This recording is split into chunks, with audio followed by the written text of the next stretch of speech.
మహేశ్వర. ఇది మాత్రం వాస్తవమైనటువంటి విషయం. ఈయన సకల భూతాలను, సకల చరాచర ప్రపంచాన్ని నియంత్రించగలిగినటువంటి వాడు, అన్నిటినీ కూడా పాలించగలిగినటువంటి వాడు, తన అదుపులోకి తీసుకోగలిగినటువంటి వాడు. కాబట్టి ఈయన్ని మహేశ్వర, మహాంశ్చాసౌ ఈశ్వరశ్చ మహేశ్వర అని అంటారు. ఇంతేకాదు ఈయన్ని పరమాత్మ అని అంటారు.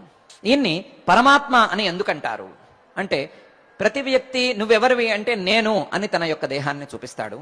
తన యొక్క దేహాన్ని మొదలు నేను అని అంటాడు. నీ యొక్క దేహమే నువ్వా, లేదా లోపల ఎవరైనా ఉన్నారా అని అడిగితే, లేదా తనకే ఒక చిన్న ప్రశ్న, జిజ్ఞాస లేదా పరీక్ష ఏర్పడితే లోపల ఎవరో ఉన్నారు అనేటువంటి సమాధానాన్ని పొందగలుగుతాడు. సమాధానాన్ని కొంచెం కష్టమైనా సరే, ఆలస్యమైనా సరే పొందగలుగుతాడు.